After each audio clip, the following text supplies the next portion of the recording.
আসসালামু আলাইকুম রহমতুল্লাহি ওয়াবারাকাতুহ। মিজানুস সরফ কিতাব ক্লাস 24-এ আপনাদের সকলকে জানাই স্বাগতম। আজকের এই ক্লাসে আমরা বহস নফি ফেলে মাজি ইস্তেমরারি মারুফ বানানোর নিয়ম এবং কিতাবে উল্লেখিত বহস নফি ফেলে মাজি ইস্তেমরারি মারুফের যে গর্দানটি রয়েছে তা সিগা এবং অর্থ সহকারে জানবো। এরপর আমরা বাবে সামিয়া ইয়াসমাউর একটি মাস্টার আশরবু অর্থ হলো পান করা, এই মাস্টারটি দ্বারা আমরা বহস নফি ফেলে মাজি ইস্তেমরারি মারুফ শুধুমাত্র অর্থ সহকারে জানবো, কেননা সিগার বিষয়টি খুবই সহজ। এই কারণে আমি আর সিগার বিষয়টা এখানে উল্লেখ করবো না, কেননা সমস্ত কিছু যদি উল্লেখ করতে যাই তাহলে ভিডিওটি অনেক লম্বা হয়ে যাবে। চলুন মূল আলোচনা শুরু করি। বিসমিল্লাহির রহমানির রহিম।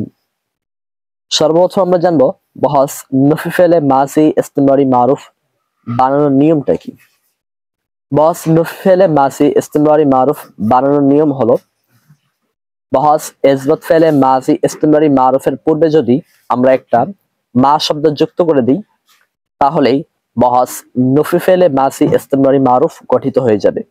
আমি আপনাদের সুবিধার্থে আরো একবার গঠন প্রণালীটি বলতেছি। বহস নফি ফেলে মাজি ইস্তেমরারি মারুফ বানানোর গঠন প্রণালী।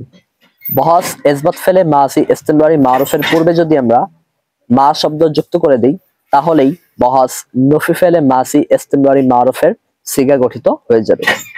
আশা করি আপনারা কিভাবে বহস নফি ফেলে মাজি ইস্তেমরারি মারুফ বানাতে হবে তা বুঝতে পেরেছেন। এখন সকলে স্ক্রিনের প্রতি লক্ষ্য করুন, দেখবেন দেওয়া রয়েছে, ডান পাশে দেখবেন দেওয়া রয়েছে বহস নফি ফেলে মাজি ইস্তেমরারি মারুফ। এরপর দেখুন লেখা রয়েছে মা কানা ইয়াফআলু, মা কানা ইয়াফআলানে, এরকম লেখা রয়েছে।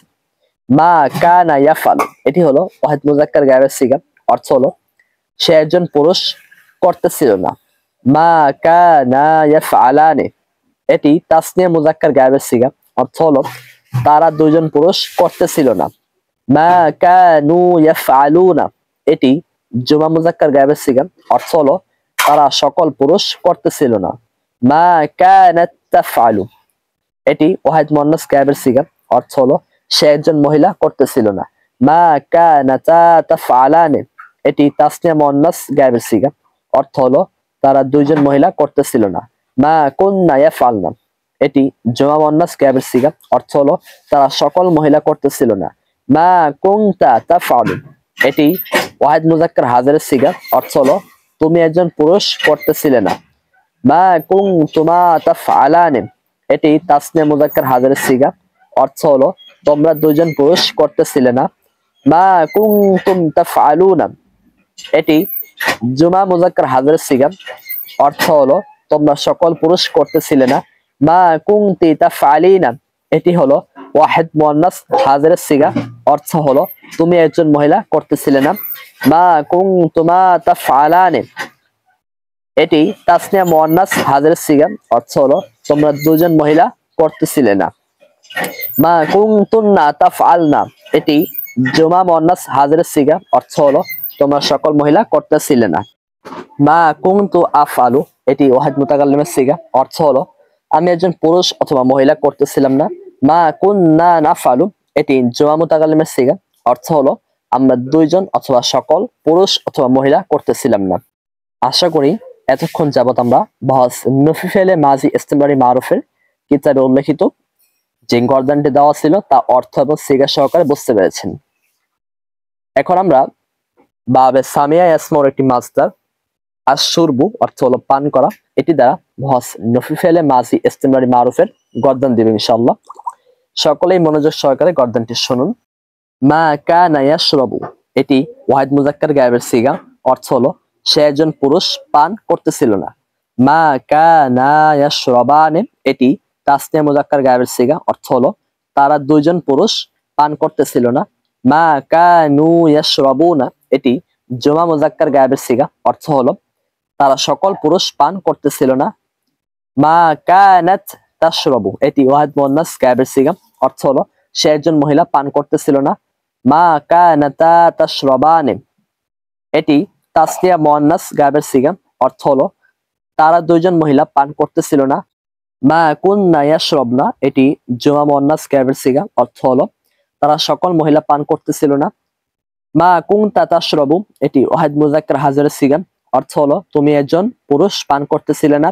মা কুনতুমা তাশরাবানি এটি তাসনিয়া মুযাক্কার হাজিরের সিগা, অর্থ হলো তোমরা দুইজন পুরুষ পান করতেছিলে না। মা কুনতুম তাশরাবুনা এটি জুমা মুযাক্কার হাজিরের সিগা, অর্থ হলো তোমরা সকল পুরুষ পান করতেছিলে না। মা কুনতি তাশরাবিনা এটি ওয়াহিদ মুয়ান্নাস হাজিরের সিগা, অর্থ হলো তুমি একজন মহিলা পান করতেছিলে না। মা কুনতুমা তাশরাবানি এটি তাসনিয়া মুয়ান্নাস হাজিরের সিগা, অর্থ হলো তোমরা দুইজন মহিলা পান করতেছিলে না। মা কুনতুন্না তাশরাবনা এটি জুমা মুয়ান্নাস হাজিরের সিগা, অর্থ হলো তোমরা সকল মহিলা পান করতেছিলে না। মা কুনতু আশরাবু এটি ওয়াহিদ মুতাকাল্লিমের সিগা, অর্থ হলো আমি একজন পুরুষ অথবা মহিলা পান করতেছিলাম না।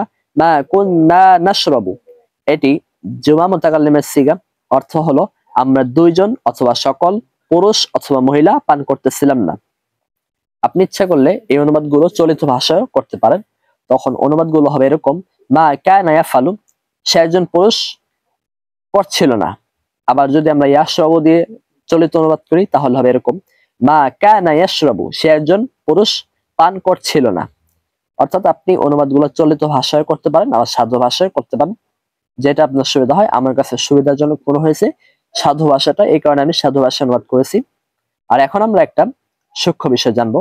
আমরা অনেকেই আছি বলে থাকি যে মা কানাতা তাফআলানে, যেমনটা আমি ভিডিওর মধ্যেও বলেছি। এটা আসলে আপনাদেরকে সতর্ক করার জন্যই আমি কথাগুলো বলতেছি। মা কানাতা তাফআলানে, মা কানাতা তাশরাবানে এরকম পড়লে যে আপনার অর্থ পরিবর্তন হয়ে যাবে বিষয়টা কিন্তু এরকম নয়। এরকম পড়ার দ্বারা আপনার পড়ার মধ্যে যে লাহানে খফি রয়েছে, অর্থাৎ সৌন্দর্য যে নষ্ট হয়ে যায় সেটা হবে। তবে আমি মনে করি একজন তালিবুল ইলম, একজন খতিব, একজন আলেম, একজন হাফেজ, একজন টিচারের জন্য কখনোই মা কানাতা তাফআলানে এরকম পড়াটা উচিত নয়। আমাদেরকে পড়তে হবে মা কানাতা তাফআলানি। কারণ আপনি যদি মা কানাতা তাফআলানে পড়েন তাহলে দেখা যাবে আপনি যখন কোরআনুল কারীম তেলাওয়াত করবেন আর তাসনিয়া মুয়ান্নাস গায়েবের কখনো সিগা আসবে, তখন আপনি ঠিক ওই আয়াতের মধ্যে এরকম উচ্চারণ করবেন। আর এটা একটা লজ্জাজনক বিষয়, আপনি একজন হাফেজ হওয়ার পরও লাহানে কফি করতেছেন, যেটা খুবই একটা সহজ বিষয়। আমরা ইচ্ছা করলে পরিত্যাগ করতে পারি, কিন্তু আমরা সেটাকে পরিত্যাগ না করে আমরা নিজেরা নিজেদের ব্যক্তিত্বকে নষ্ট করতেছি। এখানে আমি আশা করি আপনারা এই বিষয়টাকে এড়িয়ে চলবেন। আর আপনি প্রশ্ন করতে পারেন আমাকে, আচ্ছা তাহলে আপনি কেন ভিডিওর মধ্যে এই কথাটা বললেন, ভুলটা বললেন? আচ্ছা আমি যদি ভুলটা একবার না বলি তাহলে কি আমি আপনাকে বলতে পারবো কোনটা ভুল আর কোনটা সঠিক? এই কারণে আমি ভুলটা উচ্চারণ করেছি, আবার সঠিকটা উচ্চারণ করেছি। আর এই ভুলের কারণে যেহেতু অর্থ নষ্ট হয়ে যায় না, এই কারণে আমি এই ভুলটা ভিডিওর মধ্যে কয়েকবার রিপিট করেছি। তবে যদি অর্থ নষ্ট হয়ে যেত তাহলে আমি কখনোই রিপিট করতাম না। আশা করি আপনারা আমার কথাগুলো বুঝতে পেরেছেন। আর এই ক্লাসের মধ্যে আমরা যে সমস্ত বিষয় নিয়ে আলোচনা করেছি তাও বুঝতে পেরেছেন। এরপরে যদি কোথাও কোনো অস্পষ্টতা থেকে যায় তাহলে অবশ্যই আপনারা তা আমাদেরকে কমেন্টে জানাবেন। আমরা ইনশাআল্লাহ আপনাদের প্রশ্নের উত্তর দেওয়ার যথাসাধ্য চেষ্টা করব। আর দিনের স্বার্থে অবশ্যই ভিডিওগুলো সবাই শেয়ার করবেন। আসসালামু আলাইকুম ওয়া রাহমাতুল্লাহি ওয়া বারাকাতুহু।